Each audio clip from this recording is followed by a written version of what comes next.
What's going on, everybody? Tanner here, and today I'm bringing you guys my very first fantasy football picks of the week. I know we're in week 8, so I'm a little bit late to the game. However, I think I wanted to start the series since the very first week. I just haven't had the required tools, the webcam, the mic, and everything all set up properly. Now I do, so I'm ready to roll. So let's jump right into my first pick of the week. I am going to be doing these with all types of things. I think I'm going to be doing basketball as well as maybe hockey. Hockey's an iffy. I haven't really watched much hockey, and I'm definitely going to be doing golf. So golf, football, and as well as this will still be a gaming channel as well as it always will be. But yeah, this is a new series I wanted to start, so let's jump right into it.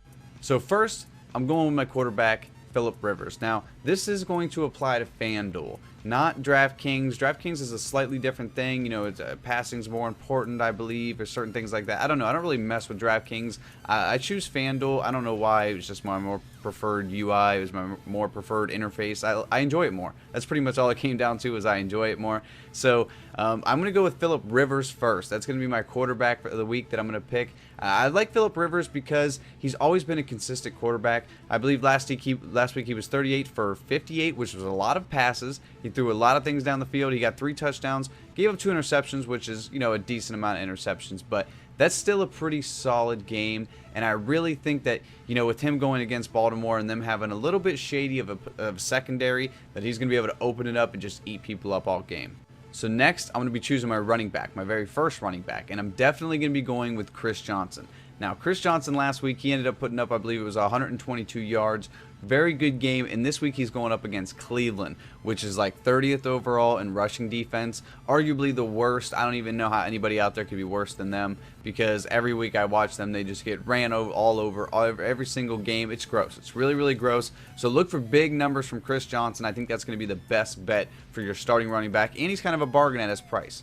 After that, we're going to be going with Danny Woodhead. Now, Danny is always a solid pick from San Diego. He's a really good running back. He still has a very low salary, so you can pick him up, put him on your team for the cheap, and save money for a bigger name player later. And I'm going to be going with that, you know, the Danny and the Philip Rivers combo.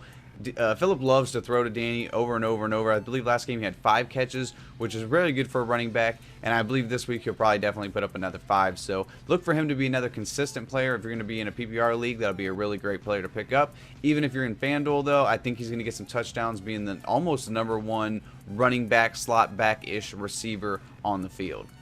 After that, we're going with my boy Antonio Brown. Now, Antonio's always a solid pick because he's an amazing receiver. I think he's personally the best receiver in the league. But there's a big thing happening this week, and that's that Big Ben's coming back. Now, Big Ben, if he comes back with that fire in his eyes, like I really believe he will, he's going to be flinging them all over the place. Look to either pick up Martavis Bryant or Antonio Brown. I choose Antonio Brown just because I feel like that was Ben's a little bit more of a consistent guy. Yeah, more passes, I should say, more opportunities. Bryant definitely takes a lot to the house. He definitely gets a lot of them down the field deep. But I feel like Antonio himself opens up more opportunities with his skill, which will give him more chances to catch the ball during the game. Now, next after this one, I'm going to go with somebody who's a little bit crazy. However, I think a lot of other people agree with me, and that's Mike Evans. Now, Mike Evans is a Tampa Bay wide receiver, and I believe that Winston's going to be able to get him the ball a little bit more this week than he has in previous times. I think that with him being able to open up the field due to the other injuries of the wide receiver locations, he got a lot of opportunities last week. I think he's going to get a lot more opportunities this week. I think he's a really good, cheap bargain player that you can pick up and still save room for a better thing later, you know, whether it be your tight end or whatever it may be. I think he's going to be the way you're going to want to go. And then finally, James Jones. He's kind of a consistent guy. You know, he's on and off, but now with the injuries at the position and now that he's opening up, giving himself much more opportunity to get touchdowns, he's not doing bad this year. He's definitely doing pretty solid, but I think that James Jones himself is going to be consistent enough for you that you're going to be able to pick him up for 6,200 on FanDuel, and he's going to be a solid wide receiver. He's going to put up at least, I believe, 15 plus, if not 20 plus for you. I think that he's going to get the opportunities for him at Denver with their secondary not being the best, and it's going to open up some more opportunities for you to score as well as for him to score. After that, we're going with my boy Greg Olsen. Always a consistent tight end from Carolina. They're going up against Indianapolis, and quite honestly, I don't even know if Indianapolis is still like a team in the NFL anymore at this point. With the play that they tried to pull a few weeks ago, whether it was, I don't think it was just last week, I think it was the week before that at this point, it was the world's ugliest 4th down fake, whatever wide receiver snapping it to a running back, defensive back. I don't even know what happened with that play. But at this point, I feel like their momentum is so crushed at this point that it's hard to even watch them. And I feel like Greg Olsen's going to be your best bet to break open that secondary unit that is definitely crumbling. You know, they're getting better at sometimes, but a lot of times they're still crumbling. So look for Greg Olsen to be your #1 tight end opportunity. After that, we're going for Nick Folk. We all know that the Jets are struggling in the red zone. Once they get in there, they've got about a 50-50 chance at this point. I don't know the real statistics on it. I would look them up for you, but quite honestly, it's just a kicking statistic. And I can tell you from watching the Jets that he will be kicking a lot of kicks. I feel like he's your best bet. Go with Nick Foltz. Don't say I didn't tell you so. I told you so. After that, we're going to pick up the Texans, which I know they're not that great of a defense, but this week they're going up against Tennessee, and Mariota is not always that consistent of a quarterback. I feel like the Texans could be a good opportunity to pick up. They're $4,700, which isn't the cheapest team, isn't the most expensive. They do have a decent secondary. I look for them to pick off Mariota maybe 3 times this game, to be quite honest with you. They're a quicker secondary defensive back unit, and Mariota doesn't seem to play against guys who are quick. So that's what we're going to be going against this week, and I really feel like Houston's going to pull the best opportunity for you. So that's it, guys. We have Phillip Rivers, Chris Johnson, Danny Woodhead, Antonio Brown, Mike Evans, James Jones, Greg Olsen, Nick Folk, and the Texans defense as my FanDuel lineup of the week.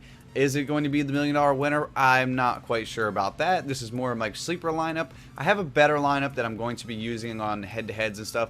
However, I'm never going to show my lineup that I think is going to get me the maximum amount of points. However, I think this one's right on its tail. Could even beat it, to be honest with you, after I compare them later. This could end up still beating it. Really, the only difference that I have, to be honest with you, between this lineup and the other lineup that I have is I have a different quarterback on the other lineup that I feel like may give me a tiny bit more points. But, I mean, Phillip Rivers is a consistent quarterback, as they all are, and I think that he's going to get me maybe even more points that I sit down and think about it than the guy I chose. So this is my lineup of the week. Call it your sleeper lineup, call it your secondary lineup, call it whatever you want. It's the lineup that I think is going to give you at least 150, I hope at least 150 plus points, if not more. It's going to be great head-to-head lineup because most of the time those guys are scoring 120s, 140s. I'm not sure about the $1 million lineups. You're going to be facing some huge experts on that one. But head-to-head lineup, I think this is going to be one of your better ones. So this is a Week 8 lineup. I hope you guys enjoy. Alright guys, if you haven't already, make sure you follow me on Twitter. The link is in the description below. That's where I'll have all my updates on when I'm putting out new stuff, new content, new streaming stuff, whatever it may be, or just random, rambling on the internet, because that's what I do best.